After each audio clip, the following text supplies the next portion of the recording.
I am, okay? Manifestation moment right here. Maybe that'll become a thing. Manifestation moment with Mystical Mac. Right here. I am becoming a very well-known entertainer.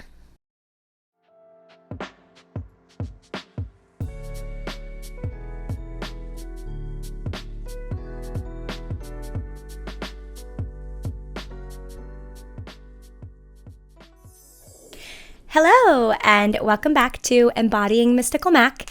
If you are new here, welcome, welcome. Thank you for stopping by. If you are returning, I think I already said welcome back. Thank you so much for returning and coming back here to hear me talk and maybe think about some stuff and maybe leave a comment and a like and even subscribe if this is a video you prove to be worth your time. I have been wanting to do this video / episode forever. And I'm actually really grateful to be back on the podcast because it's been a little silent for you guys. The last couple videos I posted were trailer reactions, one to a new Switch game by Disney. It's really cute if you want to check it out on my YouTube channel. And then I did a Hocus Pocus 2 trailer reaction. So if you want to check those things out, they are on my YouTube. But today we are doing the crossover like we usually do. It's going to be a personal episode. I don't even have it planned out, which normally even for my personal episodes, I do have this planned out. But this has been on my mind for so long that I was just like, no, no. We're just going to get up. We're just going to talk. It's going to be like the good old days. And here we go. Some housekeeping things. Yes, please click that subscribe button. It really, really helps me out and costs you nearly nothing. I'm on my road to my first 1,000 subscribers on YouTube. And if you're listening on the podcast, I'm always trying to grow the podcast. Not only for accessibility's sake, as you know, YouTube is a visual platform and not everybody on this planet that's human can see. But also because I have plans to have guests on this podcast. I've had this really awesome agency just hit me up with some amazing guest suggestions from like feminine energy healers and abundance coaches to the medium Sarah that I did that interview with forever ago. I'm probably going to bring her back pretty soon. So I really am always trying to grow the podcast, but definitely if you're checking this out on YouTube, do your girl a favor, click that like button, click that subscribe button, and even ring the bell to know exactly when I post, because I post on the regular, but I don't post on a schedule. Such is life. Lastly, I am still offering tarot readings. I'm not going to stop offering them. I'm doing them once a week, so I have a few slots available per week. That's not me trying to do some like market nonsense with you. That's like me being real. And between YouTube and my podcast and content creation on social media as well, and this awesome new job that I'm really grateful that I just acquired that's going to take about 25 hours per week of my time. That is the amount of time that I have to give to readings, and I really want to do that. Right now, I'm doing $20 readings. It's a suggested donation, so you can donate less if you'd like. But I'm suggesting $20. It's a 30-minute reading that we do over Zoom, and you can book via the link on the screen or via the link below. Yeah. Thank you so much for sticking through all that. And now let's just get into the video. I haven't decided what it's going to be titled yet as I'm recording, but I know it's something along the lines of being grateful that my childhood dreams never came true. Already, I'm sure that's clickbaity enough, even though it's 100% true. And I did not put that as a title or whatever variation of that as a title in with the intention of clickbaiting. But I recognize that is probably a really clickbaity title, because like, who the F doesn't want their childhood dreams to come true? And you know what? I've thought a lot about this, and I don't. I'm glad that they didn't come true, at least not in the way that I initially thought that they would. I guess to dive a little bit deeper into this, I'm going to have to go into my childhood. Ooh. A little bit. And if you have been following me for a little bit, if you're coming back here time and time again, first of all, thank you again. Second of all, you will likely already know some of this stuff. So, if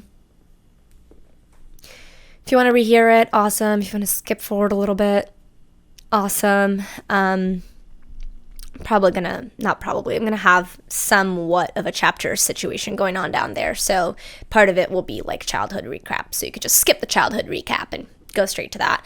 But childhood recap, okay? I am a hypersensitive being. I've always been hypersensitive. I do believe I had an inclination to be hypersensitive from the moment that I was born.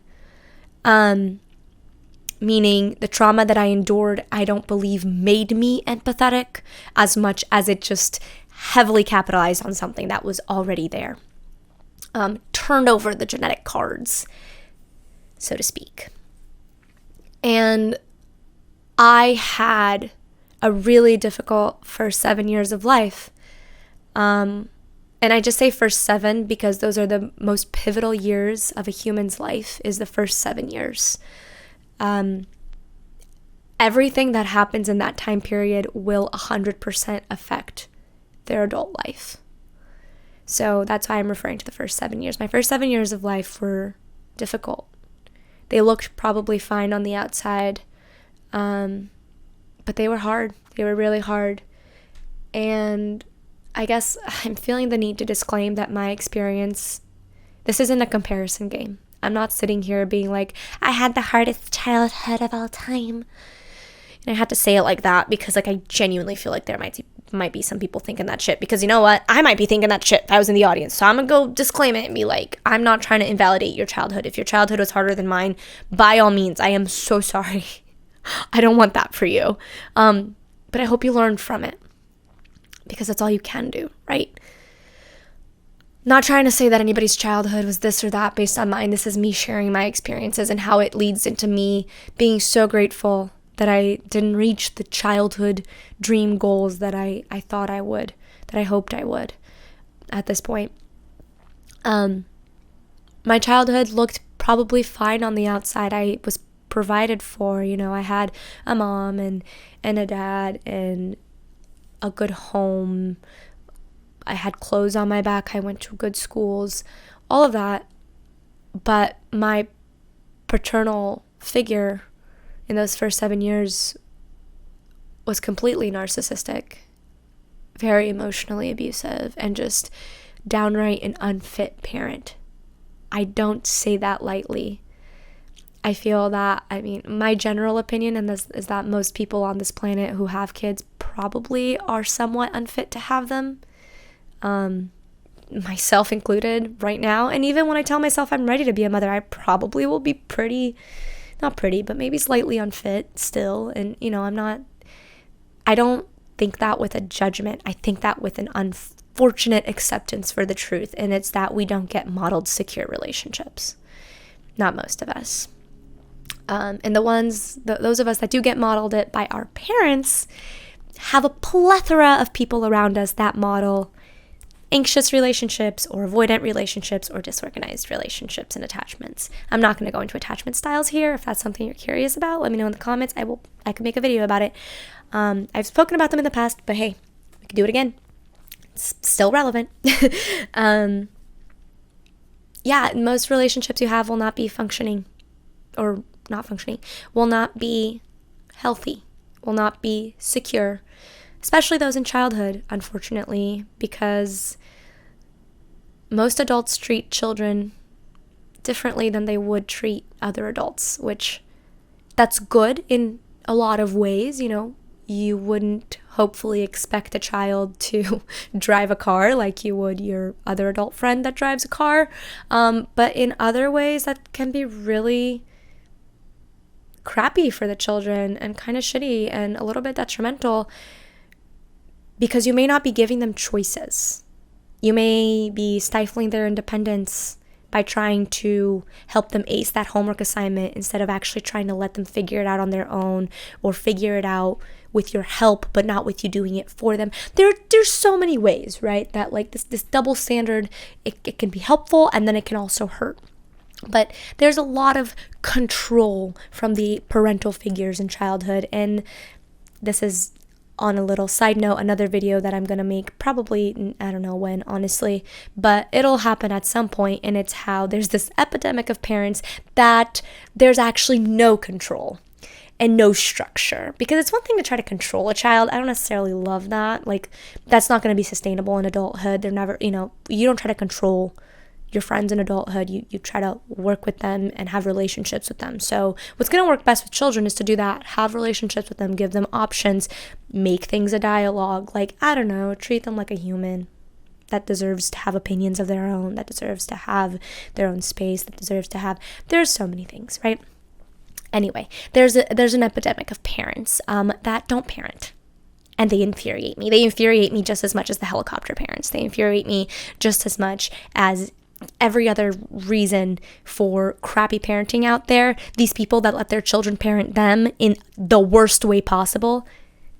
Because if you're a conscious parent and you do give your kids both love and structure, you will find yourself be parented by your kid in the most beautiful way possible. You'll learn new things. You'll learn how to relate better. It'll be grand. But if you're letting your kid parent you in the way that they run the show all the time and you give them all love and no structure, no, you're doing them a disservice, and you're creating humans that are not going to know how to properly function in society at all. And they're going to be a pain in the ass to be around. So we don't want that either. All right. But when I say that my father was unfit to parent, 100% he was unfit to parent. That man should have never bore a child. Never. And I say that being here, knowing that if he didn't, if his little seed didn't go and swim up my mom's fallopian tubes, I wouldn't be here. So, catch 22 on that one. But in truth, most days that I'm here, I'm grateful to be. Just like I'm really grateful that I am here not having had a Disney child star career, not having won an Oscar by the time I was 25,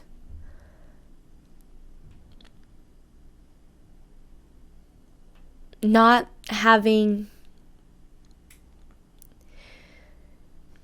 the fame I wanted, which in truth was really me just looking for significance. And this is a really good place to segue away from the childhood recap and go into why. Why am I so ecstatic, and yes, ecstatic, that I'm not where I thought I would be as a wee little child. I would be so mentally ill. I would be severely mentally ill. And I already am a bit mentally ill. I've managed it really well. But where it still just implodes, and my romantic relationship implodes. I'm talking, if I make the mistake, it takes a storm of, I'm not good enough, I don't deserve him, how could he love me? Self-hating and self-pitying thoughts, it takes a storm of them. Paired with my tears, paired with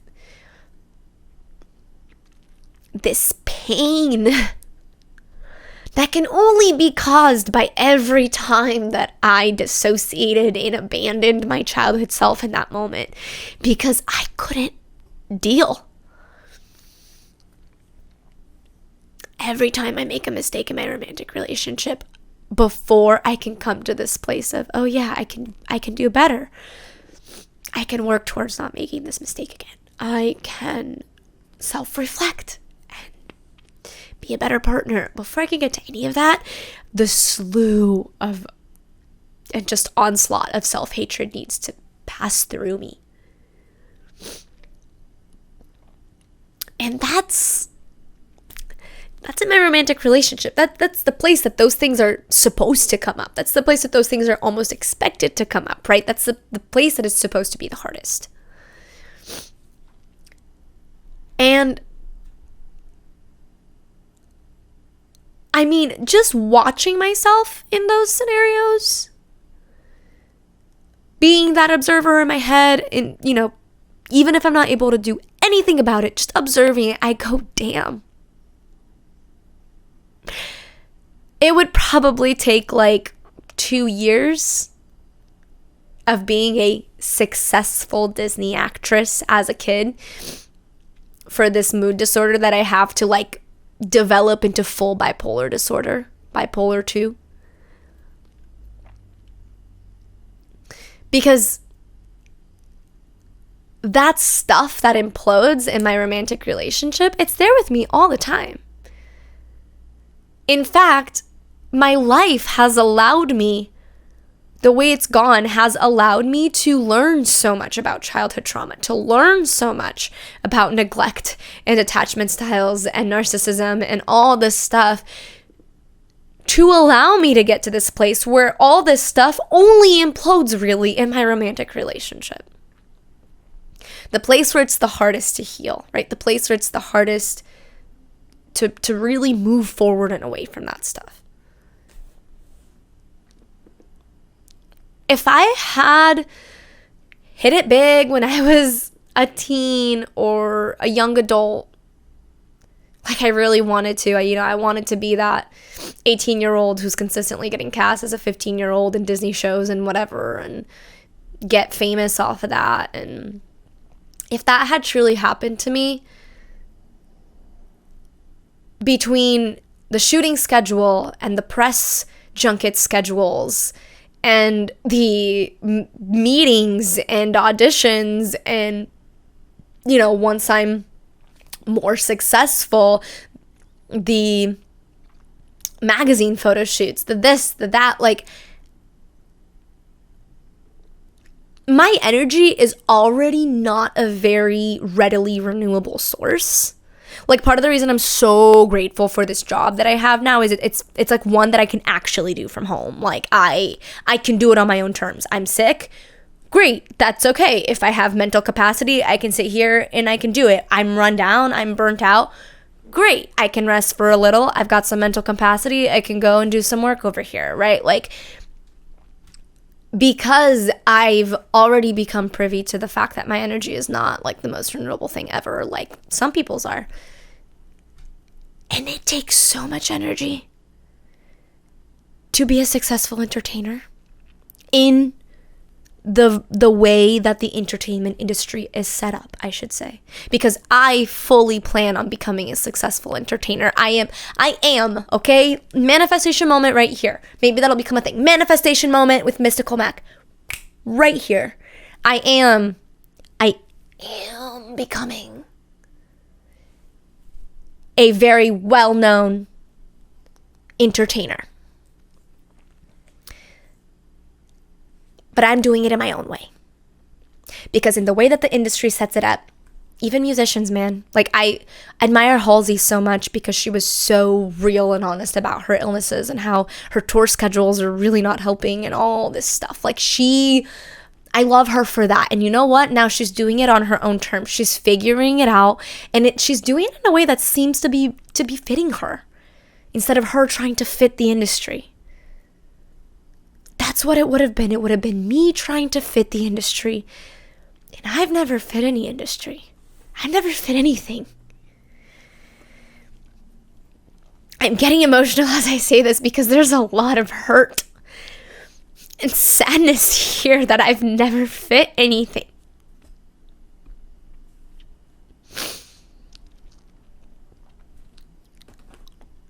Maybe I'm not supposed to, right?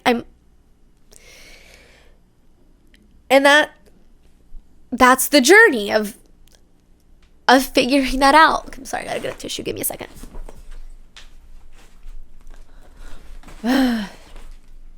Okay. Apologies for the paper crinkling, podcast people. Yeah,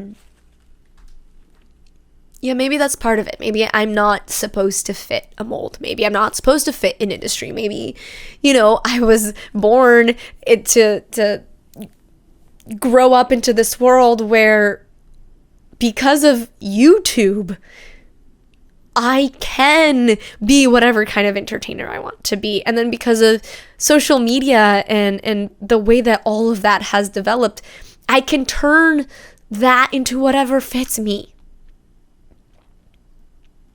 And that is ultimately why I'm so grateful that those dreams I had of, being that stereotypically famous actress, entertainer, didn't come true. And I guess I want to list out more, more of a list right now that I've talked about it. Let's see, reason 1. I always wanted the fame and the significance that kind of career would bring, but I know that deep inside my soul, something in my body knew you can't handle this. You physically can't handle this. You mentally, you emotionally can't handle this. Don't get me wrong, you'd be able to do it. And this is like my brain talking to me after I've realized this and mulled this episode / video over in my head a million times, thinking about why and all that. It's my brain being like, no, you would have done it. You would have done everything just like you always have. You would have pushed through and you would have figured it out. But you know what would have also happened? You would have had 1,000 prescription pill bottles in your fancy ass bathroom mirror. You would have had to have probably 2 or 3 therapists on call in case one or the other was in a different time zone and you couldn't get a hold of them. You would have had to, if I'm being really real with myself, I probably would have tried to kill myself.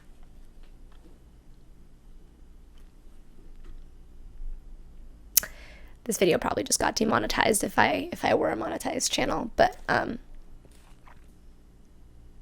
yeah, I'm gonna be real with you. I probably would have tried to unalive the self, because I know that at some point it would have been too much. I know that at some point I would have come to the realization that I don't want to be famous for the movies I make or for the music I participate in or whatever. I mean, except for when it comes to kids media, I would love to be famous for voicing a Disney princess, and if that's all I'm ever known for, awesome. Not the most satisfactory life ending, but it's definitely halfway there. So with that aside, with that exception set aside, I didn't want to be famous for the roles I played. I want to be, and I don't think famous is the word, because I used to want to be famous. And that all came from this need of being significant, a feeling of significance that I didn't feel when I was growing up. And now I don't want to be famous anymore. I want to be known by the people that care to know me. And I want to be known for my ideas and for my light that I emit. And even for the darkness that I sometimes hold, but I want to be known for who I am. Not for the characters I've played. And I've no judgment for the people that want to succeed in the way of the industry. In fact, power to you. Having been part of it, having, tried my hand at it and come away going, yeah, this isn't for me. I have a lot of admiration for people that are still in this industry and that are killing it. And by killing it, I mean they're just doing it because that's their thing. They love it. And however long it takes, they're doing a thing they love. I thought that was me. It's not. And even in the hardest weeks, like, when I can't get myself to the mic, or I can, but I procrastinate and I don't, there's still no doubt in my mind that the day I get that silver play button thing, that means I've hit 1 million or whatever it is. I have like a little picture of it on my mirror right there. That will honestly be so much more exciting than any Oscar I could have ever received. Or any Kids' Choice Award. Okay, just kidding. Kids' Choice. I don't know. Kids. But like really though, any award the entertainment industry can give me isn't worth the award, the reward that I feel when I see this channel growing, when I see my social media account growing instead of dropping, because for a long time it dropped off as I was switching up what I wanted to do, trying to get away from just posting sexy photos and get more into just showing who I am. And that's actually a personal video for another time. My relationship with sexy is very complicated and convoluted, and I know that I'm not alone, so I will definitely be talking about that in the future in another one of these personal videos / episodes. But yeah, that's why I'm really grateful that my life has gone the way that it has. I know that all those things I wished for myself growing up are still in there somewhere. I know that the universe is still going, hold on, I got you, things are happening, I'm making things happen. And I just want to take this moment to thank you, universe, for thus far making things happen in a way that keeps my sanity intact, that leaves me in a position to say, yes, I have a mood disorder, yes, I have ADHD, and still put me in a position where I can choose whether I want to go through the medication route or not, because I'm in a position where those things aren't so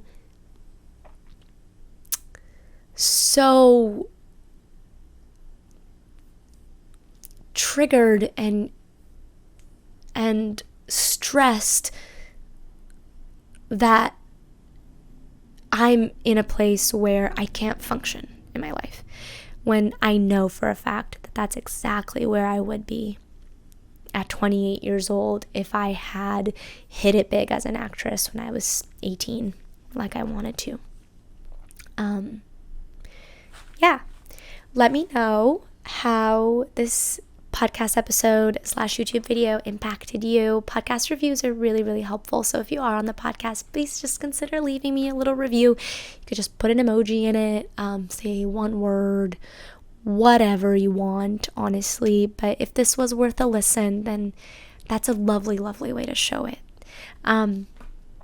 Please do like and subscribe to my channel, especially if you've made it thus far, especially if you're coming back. It is something that helps me immensely and takes very little effort on your part. So that'd be awesome, as I am on my road to my first 1,000 subscribers and therefore being monetized and making this dream of being a self-sufficient entertainer and content creator more and more reality each day.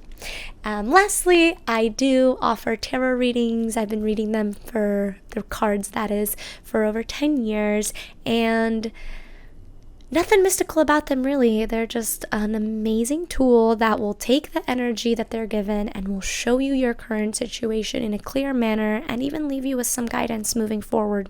I never give people future readings, not about that. It's always just about like where you are, how you can see things clearly, and what is the best route to move forward into that future that you want to create. So if that sounds like something that would help you out, go to my link. It's up here. If you want to type that into your browser, you could go click it in the description down below, calendly.com/mysticalmac.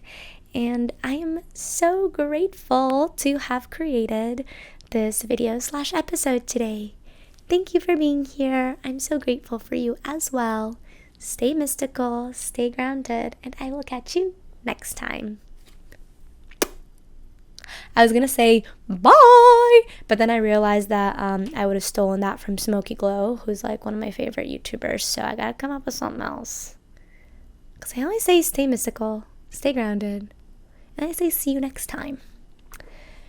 Maybe that'll have to be it. See you next time.